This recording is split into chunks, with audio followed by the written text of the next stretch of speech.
શ્રી હરિકૃષ્ણ મહારાજની જય, શ્રી લક્ષ્મીનારાયણ દેવની જય, શ્રી નરનારાયણ દેવની જય, શ્રી ગોપીનાથજી મહારાજની જય, શ્રી ધર્મભક્તિ વાસુદેવની જય, શ્રી ઘનશ્યામ મહારાજની જય.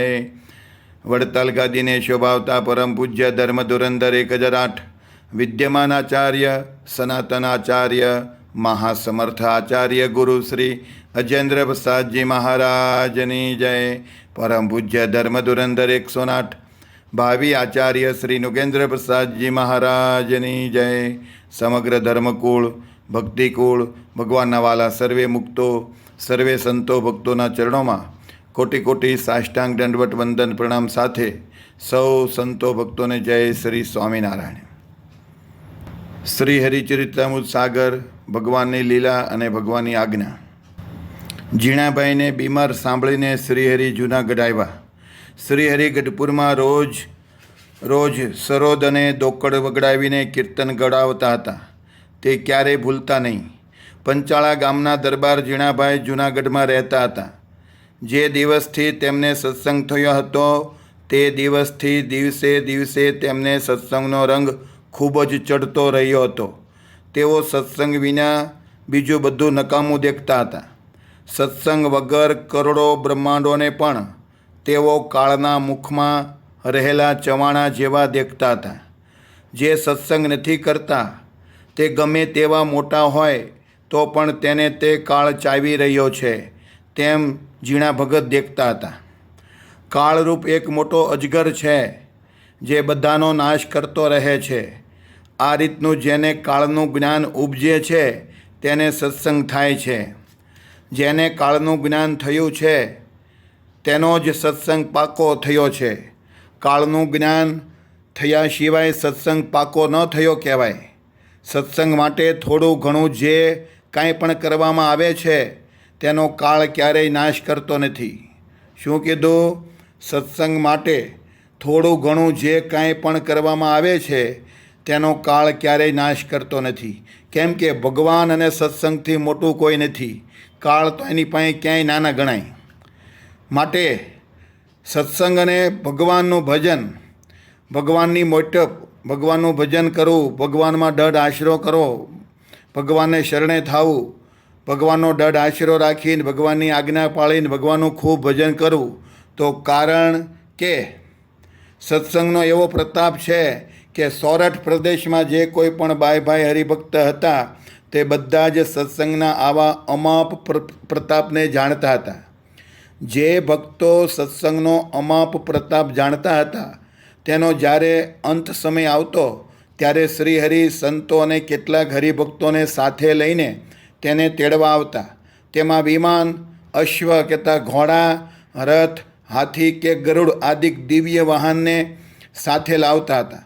વળી વિવિધ પ્રકારના જે ઘણા વાજિંત્ર પણ વાગતા હતા અને જય હો એવા શબ્દો પણ બોલાતા હતા. જ્યારે ઝીણાભાઈને ઘણી બીમારી આવી ત્યારે તે સાંભળીને શ્રીહરિ ગઢપુરથી અશ્વ ઉપર બેસીને ઘોડા ઉપર બેસીને જૂનાગઢ જવા ચાલતા થયા.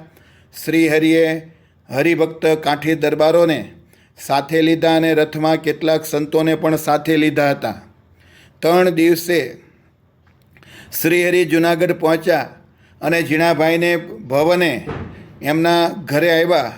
જ્યારે સંધ્યા આરતીનો સમય થયો ત્યારે શ્રીહરિ જૂનાગઢ શહેરમાં પધાર્યા હતા. તે વખતે જેટલા હરિભક્તો હતા તે બધા જ સન્મુખ સામે આવ્યા હતા. કૃષ્ણદાસ નામે એક વાણંદ હરિભક્ત હતા. તેણે મશાલો પ્રગટાવી હતી. શ્રીહરિ ઝીણાભાઈના ઉપર અતિશય કૃપા કરીને સંવંત 1883ના માક્ષર સુધી 9મીને દિવસ રાત્રે તેમની પાસે આવ્યા હતા. તે વખતે શ્રીહરિના દર્શન કરીને ઝીણાભાઈ ખૂબ રાજી થયા. પછી 2 હાથ જોડી તેમણે કહ્યું, ઝીણાભાઈએ કહ્યું કે આપે સાક્ષાત આવી મને દર્શન દીધા છે. હરિભક્તોનું હિત કરવાને માટે જ આપે સત્સંગમાં નિવાસ કર્યો છે. એટલે જ આપ જે હરિભક્ત જેવા હોય તેને તેવું સુખ આપો છો. દાદા ખાચરને આપે જે સુખ આપ્યું છે તેને હું મારા મુખથી શું કહું.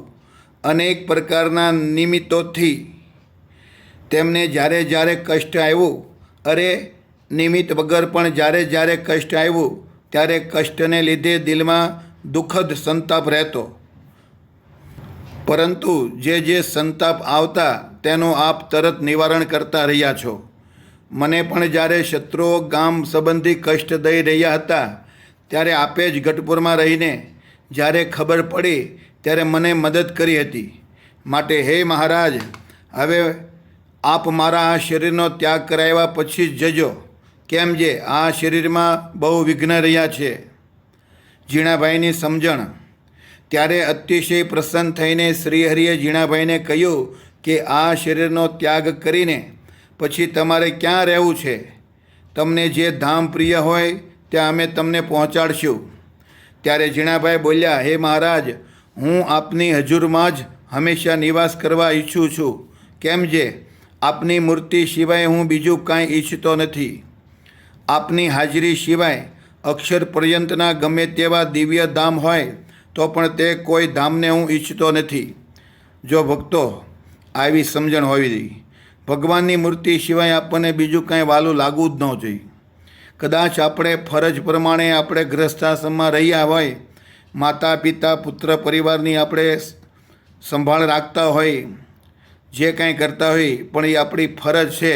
પણ બધાય કરતાં વધારે હેત પ્રેમ તો એક પ્રભુમાં કરવો, બાકી બીજે ક્યાંય કરવા જેવું નથી.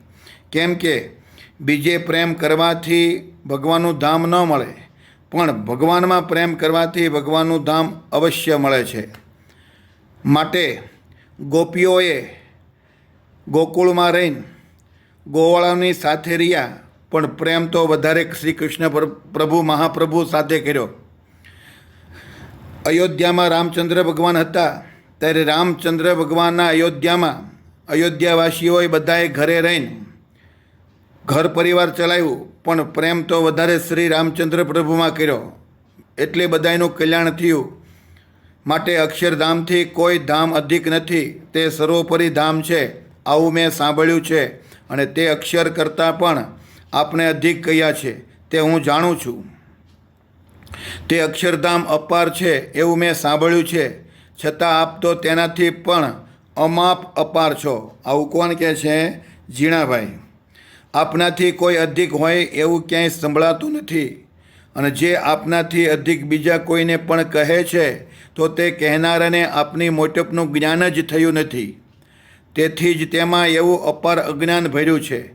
આપ સર્વથી અધિક છો, છતાં જે આપનાથી બીજાને અધિક કહે છે તે તો નઠારા છે, અજ્ઞાની છે.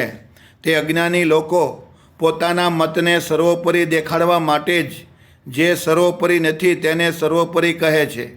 એવા કેટલાક મતો છે કે જે પોતાનું પેટ ભરવા માટે તમારાથી જે અધિક નથી તેને પણ તમારાથી અધિક કહે છે. એવા લોકો માટે તો આપે અપાર દુઃખ કર્યા છે, જેનો કહેતા પાર આવતો નથી. જેટલું કાંઈ સુખ માત્ર છે તે તો એક આપની મૂર્તિમાં જ ચોક્કસપણે રહ્યું છે. આ હું જેવું જાણું છું તેવું હું તમને કહું છું. સત્સંગ કરવાનું એટલું જ ફળ છે કે આપની મૂર્તિ સિવાયનું જે કાંઈ છે તે મૂર્તિથી અધિક ક્યારેય ન દેખાય. માટે હે નાથ, હું આપની પાસે માગું છું તે આપ સાંભળજો. એક આપની જ સેવા કરવામાં મારી મતિ એક સરખી પ્રેમયુક્ત રહે એ હું વર માગું છું. પ્રેમ વિનાની જેટલી સેવા છે તે બધી જ તો જીવ વગરની વસ્તુ જેવી છે. આપની મૂર્તિ વગરના જે ધામ હોય તે ગમે તેવા મોટા હોય તો પણ તેના ઉપર મને રુચિ થતી નથી. મને તો આપની એક મૂર્તિમાં જ અપાર રુચિ રહે છે અને બીજી આપની મરજી પાળવામાં રુચિ રહે છે. આપની મરજી અને મૂર્તિ તે બંને એક જ છે એવું આપનું જ વચન છે. માટે મરજી વિના સેવા કરવામાં કાંઈ સુખ રહેતું નથી. આપની મરજીને અનુસારે અતિશય ભાવથી વર્તવું, પણ ક્યારેય પોતાનું ધાર્યું લગારપણ કરવું નહીં, એવું હું સમજું છું. મરજી એટલે ભગવાનની આજ્ઞા, ભગવાનની ઈચ્છા. એટલે શિક્ષાપત્રીમાં મહારાજે કીધું કે આ અમારી આજ્ઞા છે, આ અમારી મરજી છે, એ પ્રમાણે સૌ ભક્તો રહેજો, સંતો ભક્તો. તો એ પ્રમાણે રહેવી તો ભગવાન આપણી પર બહુ રાજી થાય. જો આપની મરજી હોય તો અહીંયા મંદિર કરજો, કારણ કે શરૂઆતમાં આપ આ દેશમાં ઘણો વિચર્યા છો. દરબાર જીણાભાઈની શ્રી હરિના સ્વરૂપમાં અને સત્સંગમાં અનન્ય નિષ્ઠા. જીણાભાઈએ શ્રી હરિની આગળ બંને હાથ જોડીને કહ્યું કે ઉત્તર પ્રદેશના પૂર્વ ભાગમાં સરયુને સામે કાંઠે છપૈયા ગામ છે. ત્યાં આપે જન્મ ધારણ કર્યો છે, પરંતુ સૌ લોકો આપને ભગવાન તરીકે ઓળખે તે રીતે આપ ત્યાં વિચર્યા નથી. આપે પોતાનું ભગવાનપણું છુપાવી રાખ્યું છે. આપ 11 વર્ષ સુધી છપૈયા અને અયોધ્યાપુરીમાં આપનો પ્રતાપ છુપાવીને વિચરતા રહ્યા હતા. ભક્તિ અને ધર્મને જ એક સુખ આપવાને માટે આપે તે પૂર્વ દેશમાં જન્મ લીધો હતો. પછી તે ભક્તિ અને ધર્મને દુર્વાસા ઋષિના શાપથી છોડાવ્યા હતા. જ્યારે તે ભક્તિ અને ધર્મે શરીર તજ્યું ત્યારે તેમને દિવ્ય દેહ આપ્યો. આપને ધર્મ ઉપર એવી રુચિ છે કે તેવી બીજા કોઈ મનુષ્યમાં અમે દેખી નથી. જ્યારે આપ 11 વર્ષના થયા ત્યારે ઘરથી અને દેશથી ઉદાસ થઈને કોઈ સંબંધીઓ ન જાણે તે રીતે ચાલી નીકળ્યા હતા. ભાગ્યશાળી મુમુક્ષ જીવોને દેખવા માટે આપે તીર્થાટન કરવામાં પ્રેમ રાખ્યો. ધર્મમાં અને ભગવાનમાં રુચિ પ્રીતિવાળા મનુષ્યોને જોવા માટે આપ વન, પર્વત અને ગામે ગામ ફર્યા. વળી ઉત્તર દિશામાં હિમાલય સુધીના પ્રસિદ્ધ તીર્થો અને વનમાં આપે ફર્યા. પૂર્વ દિશામાં જગન્નાથપુરી સુધીના વન, પર્વત અને તીર્થોમાં પણ ખૂબ ફર્યા. આપે જ્યાં જ્યાં જઈને ચરણ મૂક્યા તે ભૂમિને અતિશય પવિત્ર કરી છે.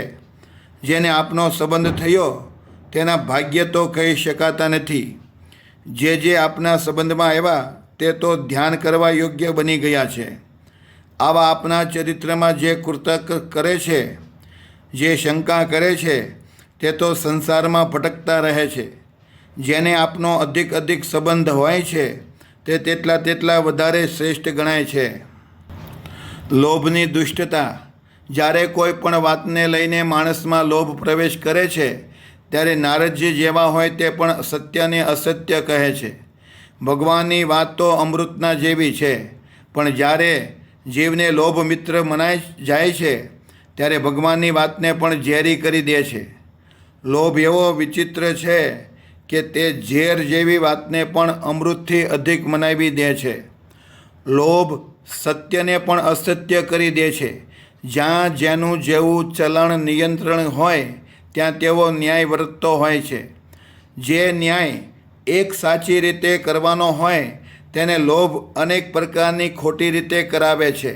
કારણ કે જેનાથી જેવું ચલણ અધિક હોય તે જેવો ન્યાય કરે તેવો થાય છે. હે મહારાજ, કલકત્તા પ્રદેશ અને દક્ષિણ દેશમાં જેટલા તીર્થ છે તે આપ ફરતા રહ્યા છો, તેમજ બધા જ વન અને પર્વતોમાં આપ ફર્યા છો. પણ ત્યાં તે લોકોમાં આપને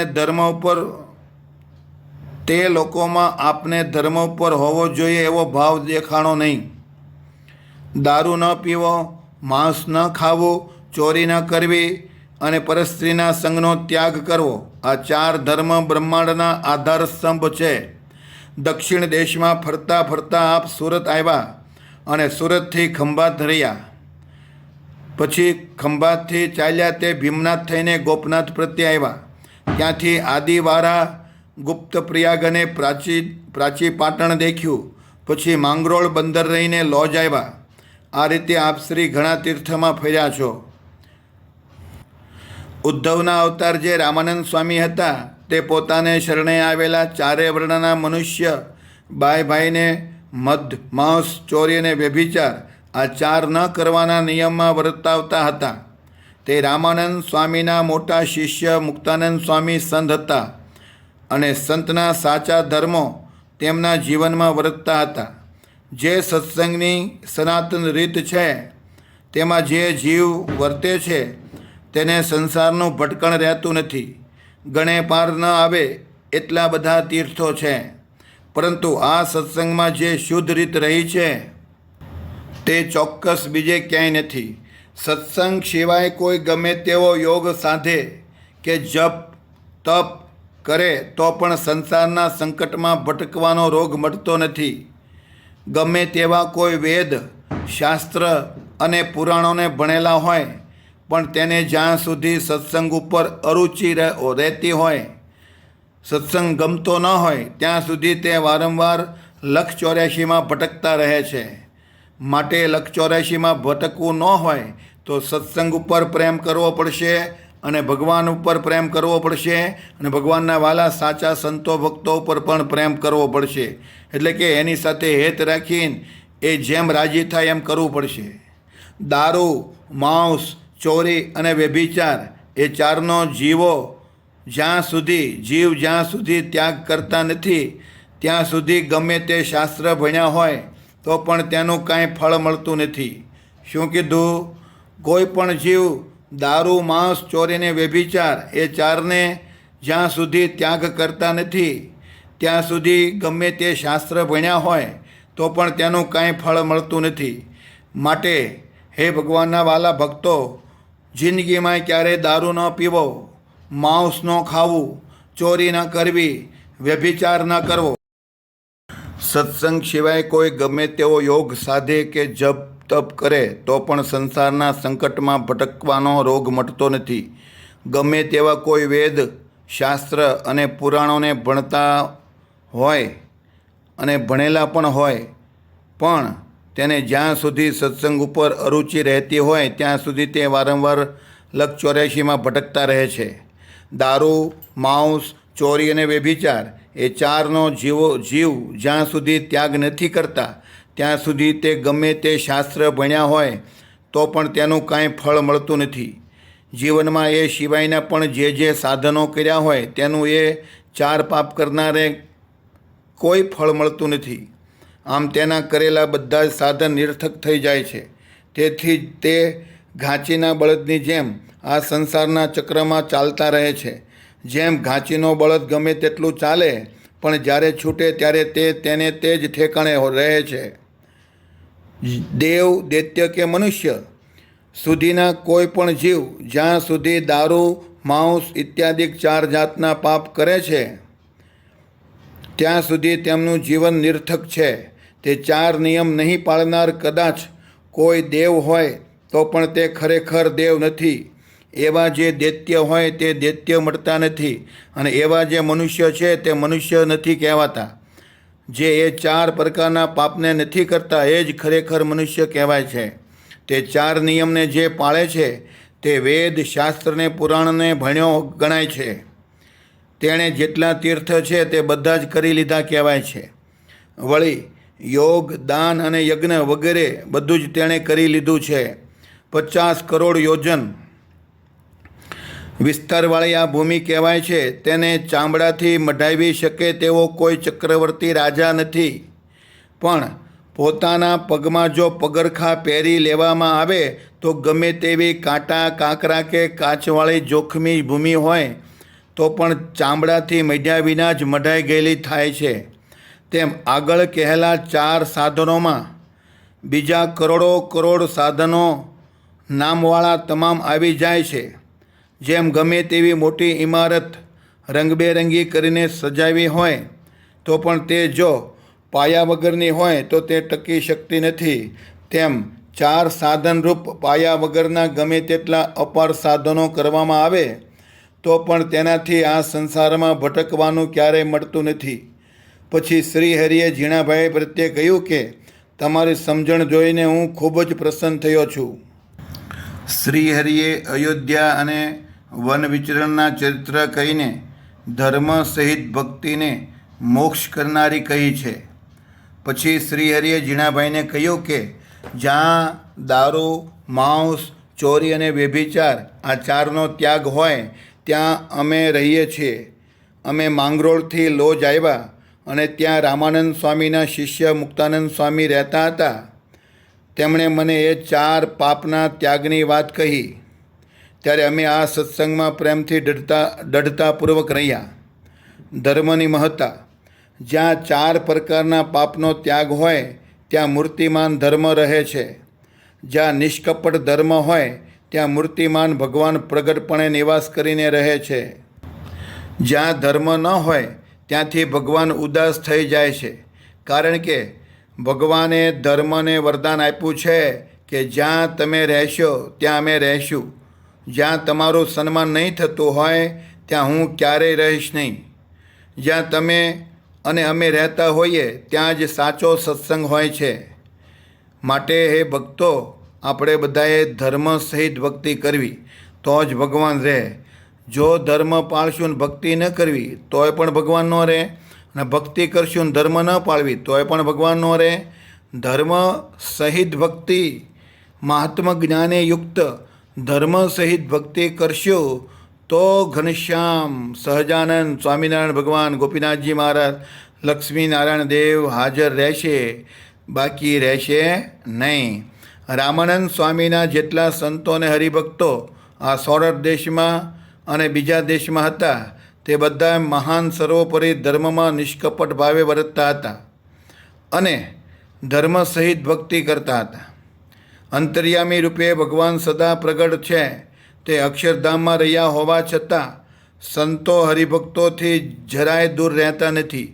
જ્યાં સુધી પોતાને ઈચ્છા આવે ત્યાં સુધી તેઓ સમીપે જ રહે છે.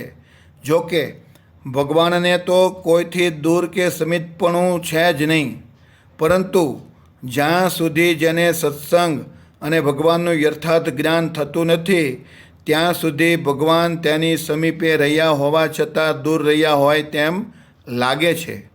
જ્ઞાન નહીં હોવાને કારણે જ ભગવાન દૂર કહેવાય છે. આ સૌરાષ્ટ્ર દેશમાં રામાનંદ સ્વામીના જેટલા સંતો અને હરિભક્તો છે તેમનો સત્સંગ સાચો છે. આ સૌરાષ્ટ્ર દેશના હરિભક્તોએ અમારો જેટલો અને જેવો પ્રતાપ છે તે સૌથી પહેલાં જાણ્યો હતો. આ સૌરાષ્ટ્ર દેશ પછી જ બીજા દેશમાં અમારો પ્રતાપ જેવો છે તેવો લોકો જાણતા હતા. કેમ કે સૌથી પહેલાં મહારાજ લોજ ગામમાં સૌરાષ્ટ્ર દેશમાં આવ્યા અને ત્યાં ભગવાનનો મહિમા જાણતા હતા. એટલે મહારાજ ગમે તે આ પૃથ્વી પર ગમે તે જગ્યાએ હતા ત્યાંથી સૌરાષ્ટ્ર દેશમાં ભક્તોને સંતોને મળવા માટે મહારાજ ક્યાંથી ક્યાંય ઉત્તર પ્રદેશમાંથી ગુજરાતમાં આવ્યા. જ્યાં અમે જન્મ લીધો ત્યાં અમારો જેવો પ્રતાપ છે તેવો માતા પિતા સિવાય કોઈના જાણ્યામાં આવ્યો નહીં. છપૈયા કરતાં અમે અયોધ્યામાં 6 વર્ષ પર્યંત અતિ ભાવથી વધારે રહ્યા હતા. અયોધ્યાપુરીમાં અમે સરજુ ગંગામાં નિત્ય 2 વખત સ્નાન કરતા હતા. એક દિવસ પણ ભૂલતા નહીં. સ્નાન કર્યા પછી અયોધ્યાપુરીમાં જેટલા ભગવાનના મંદિરો છે ત્યાં અમે નિત્ય પ્રત્યે દર્શન કરવા જતા હતા. તેમાં અમને અતિશય ઉત્સાહ ભર્યો રહેતો હતો. તે મંદિરોમાં જેટલા સંતો રહેતા હતા તે બધા જ અમને બોલાવતા હતા. જે મંદિરમાં અમે જતા ત્યાં તે સંતો અમને આદરભાવ સહિત 5 પતાસા દેતા હતા અને બોલાવવામાં હેત જણાવતા હતા. શ્રી હનુમાનગઢી ઉપર મહાવીર શ્રી હનુમાનજીનું મંદિર છે. ત્યાં તે શ્રી હનુમાનજીના દર્શન કરવા માટે અમે રોજ હેતથી જતા હતા. ત્યાંના પૂજારી અમને કાયમ ખોબો ભરીને પતાસા આપતા હતા. તે શ્રી હનુમાનગઢીના મહંત ઘણા વિવેકી હતા. અમે જ્યારે ત્યાં જતા ત્યારે તે હેતથી અમને બોલાવતા અને અમને વિપ્ર જાણીને સમીપે બેહાડતા. અમને છપૈયાપુર કરતા શ્રી અયોધ્યાપુરી દિવસે ખૂબ જ પ્રિય લાગતી હતી. શ્રી અયોધ્યાપુરીમાં દિવસ વીતતા વાર લાગતી નહીં. જ્યારે માતા પિતાએ શરીર છોડી દીધું ત્યારે દેશમાં જેટલા તીર્થ કહેવાય છે અને જેટલા વન પર્વત વગેરે છે ત્યાં વિચરણ કરવાનો અમે દઢપણે વિચાર કર્યો. પછી તીર્થ કરવા માટે નીકળ્યા. તેમાં ઉત્તર, પૂર્વ અને દક્ષિણ દિશાના બધા જ તીર્થ કર્યા. પછી પશ્ચિમ દેશના તીર્થ કરતાં અમે લોજપુર ગામ આવ્યા. ત્યાં અમને સંતો મળ્યા. ત્યારે સત્સંગની જેવી રીત છે તેવી અમે દેખી. તેથી અમારું મન અતિશય પ્રેમથી તર્કરહિત થઈને ત્યાં ચોંટી ગયું. અમારા મનની જેવી રુચિ હતી, અમને જે ગમતું હતું તેવો સત્સંગ અમને દેખાયો. ત્યારે અમે સાચા ભાવથી આ સત્સંગમાં ટકી ગયા. જ્યારે અમે લોજમાં રહ્યા ત્યારે શ્રી રામાનંદ સ્વામી કચ્છ દેશના ભુજ શહેરમાં હતા અમારે લોજમાં 10 માસ વીત્યા ત્યારે ગિરનાર પર્વતની સમીપે પીપલાણા ગામમાં શ્રી રામાનંદ સ્વામી જેઠ માસમાં આવ્યા અને ત્યાં તેમણે અમને દર્શન દીધા. પછી તેમણે અમને જેતપુરમાં ગામમાં ઉનડ ખુમારના દરબારમાં વિક્રમ સંવત 1858ના વર્ષમાં કારતક સુધી એકાદશીએ સત્સંગ સોંપ્યો. ત્યારે મોટેરા સંતો અને મોટેરા હરિભક્તોએ બધાને પૂછીને રામાનંદ સ્વામીએ પોતાની ગાદી ઉપર અમને બેસાડ્યા. અમે જાણતા હતા તો પણ ગાદીની જેવી રીત હતી તેવી સ્વામીએ ઘણા હેતથી અમને કહી. આ ભૂમિ ઉપર અનેક પ્રકારની અપાર ગાદીઓ રહી છે, જેનો જેવો વ્યવહાર હોય તે વ્યવહાર સિદ્ધ સફળ કરવા માટેની તે બધી જ ગાદીઓ હોય છે. પરંતુ પરલોકનું મોક્ષરૂપી કાર્ય સિદ્ધ કરી આપે એવી ગાદી સત્સંગ સિવાય બીજી કોઈ નથી. સત્સંગ સિવાયની જેટલી ગાદીઓ રહી છે તે બધી સંસારનું બંધન કરનારી છે. જ્યારે સત્સંગની ગાદી ધર્મયુક્ત હોવાથી તે સંસારના બંધન છોડાવનારી છે. ધર્મ પણ બહુ પ્રકારના છે, તેનો ગણે પાર આવે તેમ નથી. પરંતુ મોક્ષ કરનારો ધર્મ તો એક એકાંતિક ધર્મ છે, તેથી તે ચોક્કસ સર્વોપરી છે. આ ભૂમિ ઉપર ભક્તિ પણ બહુ પ્રકારની છે, પણ જેનાથી મોક્ષ થાય એવી ભક્તિ જ સર્વોપરી કહેવાય છે. ધર્મ વિના ક્યારેય ભક્તિ રહેતી નથી. જે ભક્તિ ધર્મ સહિતની હોય છે તે તત્કાળ મોક્ષ કરે છે, પણ ધર્મથી રહિત ભક્તિ ક્યારેય મોક્ષ કરતી નથી. માટે હે વાલા ભક્તો, આપણે બધાએ ધર્મ સહિત ભક્તિ કરવી. ધર્મ સહિત ભક્તિ ન કરવી તો આપણો મોક્ષ થતો નથી. કેમ કે ધર્મ વગરની ભક્તિ કરીએ તો એમાં ક્યારેય પ્રભુ પધારે નહીં. શ્રી હરિએ ઝીણાભાઈને શ્રી રામાનંદ સ્વામીના અંતર્ધ્યાન થયા પછીની જે વાત કહી તે હવે આવે છે. ભગવાન શ્રી સહજાનંદ સ્વામી દરબાર ઝીણાભાઈની રુચિ જાણતા હતા. ઝીણાભાઈની જે ઈચ્છાઓ રુચિઓ હતી તે ભગવાન શ્રીહરિ જાણતા હતા. તેથી તેમને રુચે ગમે તેવી વાત શ્રીહરિ કરતા હતા. સદગુરુ શ્રી રામાનંદ સ્વામીએ અમને જેતપુરમાં ગાદીએ બેસાડ્યા. પછી ફરેણી ગામ આવ્યા. ત્યાં આવ્યા પછી તરત જ શ્રી રામાનંદ સ્વામીએ મનુષ્ય દેહનો ત્યાગ કર્યો અને ભગવાનના સનાતન ધામમાં ગયા. રામાનંદ સ્વામી અંતર્ધ્યાન થયા પછી અમે હરિભક્તોને ધ્યાન કરાવવા લાગ્યા. તેમાં સત્સંગની બહુ વૃદ્ધિ કરવા અને તેનો વિસ્તાર કરવા ભગવાનની ઈચ્છાથી અમે જ્યારે હરિભક્તોને ધ્યાન કરાવતા હતા ત્યારે સદગુરુ શ્રી રામાનંદ સ્વામી તેમને ધ્યાનમાં દર્શન આપતા હતા. તેમાં સ્વામી હરિભક્તોની આગળ બોલતા કે શ્રી કૃષ્ણ ભગવાનના સખા જે ઉદ્ધવજી છે તે અમે છીએ. એમ તમે સૌ અમારા આશ્રિત થયા છો તે તમે જાણજો. મારા સ્વામી જે શ્રી કૃષ્ણ ભગવાન છે તે જ આ સહજાનંદ સ્વામી છે. માટે તમારે સૌએ તેમનું ભજન સ્મરણ કરવું. હું પણ તેમનું જ સ્મરણ કરું છું. આ સહજાનંદ સ્વામી અક્ષરધામમાં અવિચળપણે અખંડ રહ્યા છે. તેઓ અપરાકૃત દિવ્ય મૂર્તિ છે, પરંતુ જે ધામમાં જેવા જેવા ભક્ત હોય તેમની સેવા અંગીકાર કરવા માટે જ જેવું ધામ હોય તે પ્રમાણે ત્યાં વિચરે છે. ગોલક ધામમાં જેવા ભક્તજનો રહ્યા છે તેમને તેવું સુખ દેવા માટે ગોલોકમાં અખંડ રહે છે, અને વૈકુંઠમાં પણ જેવા ભક્ત હોય તેને ત્યાં રહીને તેવું સુખ આપે છે. જેવી રીતનું શ્વેતદીપ ધામ રહ્યું છે તેવી રીતે શ્રીહરિ ત્યાંના ભક્તજનોનું હિત કરવા માટે ત્યાં રહ્યા છે. વળી જેવી રીતનું બદ્રિકાશ્રમ ધામ રહ્યું છે તેવી રીતે શ્રીહરિ ત્યાંના ભક્તજનોનું હિત કરવા માટે પોતાની ઈચ્છાથી બદ્રિકાશ્રમમાં રહ્યા છે. જ્યાં જેવું ધામ હોય અને જ્યાં જેવા ભક્ત હોય ત્યાં ભગવાન સહુ ભક્તને આઠેય પહોર અપાર સુખ આપતા રહે છે. શ્વેતદીપ ધામમાં વાસુદેવ એવા નામે મુક્તોને શ્રદ્ધા વધે તે માટે પોતે તપ કરે છે. તપના અતિશય મહિમાને વધારવા માટે જ ઘણા ભાવથી અપાર તપ કરે છે. કેમ જે ભાવ વિના કાંઈ શોભે નહીં.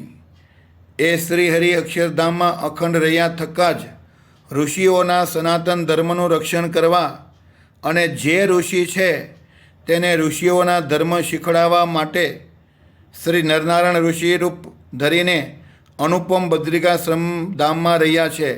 ત્યાં મોટા મોટા શ્રેષ્ઠ ઋષિઓ પણ તેમનો મહિમા જાણવા માટે આવે છે. શ્રીહરિ અક્ષરધામમાં એક ઠેકાણે રહ્યા થકા જ્યાં જેવું કાર્ય હોય ત્યાં અનંત રૂપો ધરે છે. તે અક્ષરધામમાં રહેલી શ્રીહરિની મૂર્તિ અને અન્ય ધામમાં ત્યાંના મુક્તોની સમજણ અનુસાર શ્રીહરિએ ધારણ કરેલી મૂર્તિ એ બંનેને અમુક ભક્તો જુદી કહે ત્યારે તેવી સમજણના તે ભક્તોને શાંતિ થાય છે. કારણ કે ભગવાનના ભક્તો તો અનંત છે. તે બધાની સમજણ એકસરખી હોતી નથી.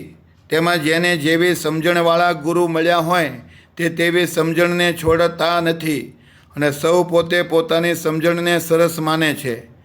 શ્રીહરિ જ સર્વનું કારણ છે. અક્ષરધામમાં જે મૂર્તિ રહી છે તે અક્ષરધામમાં રહીને જ સત્સંગ કરનારા જે કોઈ હરિભક્ત ભાઈ છે તેને સંસ્કૃતિનું દુઃખ હરવા માટે પોતાની મૂર્તિનું સુખ આપે છે. બીજી વાર જન્મ મરણ ન લેવા પડે એ જન્મ મરણનું દુઃખ હરવા માટે પોતાની મૂર્તિનું સુખ આપે છે. જે જે અવતારોની મૂર્તિઓમાં પ્રતાપ છે તેને શ્રીહરિ પોતાની એક મૂર્તિમાં જ બતાવે છે. કેમ જે શ્રીહરિ જ સર્વનું કારણ છે. શ્રીહરિની આ પ્રગટ મૂર્તિ જ અંત સમયે હરિભક્તની સહાય કરે છે અને તેને અક્ષરધામમાં લઈ જવા રથ વિમાન કે અશ્વ લઈને અવશ્ય હાજર રહે છે. આમ રામાનંદ સ્વામી કહેતા હતા. પછી શ્રીહરિએ કહ્યું કે જે હરિભક્તો અમારી પાસે આવતા તેમને અમે ધ્યાનમાં બેસાડતા ત્યારે તે હરિભક્તોને રામાનંદ સ્વામી ધ્યાનમાં દર્શન દેતા હતા. તે વખતે શ્રી રામાનંદ સ્વામી હરિભક્તોને અમારી મૂર્તિનો જેવો પ્રતાપ છે તેવો તેમને કહેતા હતા. તેથી બધા જ હરિભક્તો અમને જ ડટપણે ભગવાન માને છે. આ ભૂમિ ઉપર સાચા ભગવાન જ્યારે જ્યારે મનુષ્ય તન ધારણ કરે છે ત્યારે તેઓ પોતે પોતાને હું જ ભગવાન છું એમ કહેતા નથી, પરંતુ તેમનો પ્રતાપ જ તેમને ભગવાન કહે છે. જ્યારે સૂર્ય ઉદય થાય છે ત્યારે તે ઢાંક્યો રહેતો નથી, તેનો પ્રતાપ તો દેખાય જ છે. ચિંતામણી અને કલ્પવૃક્ષમાં પણ જે પ્રતાપ રહ્યો છે તે પ્રતાપ છૂપો રહેતો નથી. શ્રીહરિ કહે છે કે અમે આવા સમર્થ પરમાત્મા છીએ એવું અમે પોતે કહેતા નથી. અમે તો અમને સાધુઓના દાસ કહેવડાવીએ છીએ. તો પણ ભાઈ હરિભક્તો અમને ભગવાન કહે છે તેઓ અમને ભગવાન કહે છે, પણ અમે તેમાં મોટપ માનતા નથી. આ જ ભગવાનની મોટપ છે. ભગવાન હોવા છતાં એ નાના થઈને રહે છે. અસ્તુ આગળની કથા આવતીકાલે.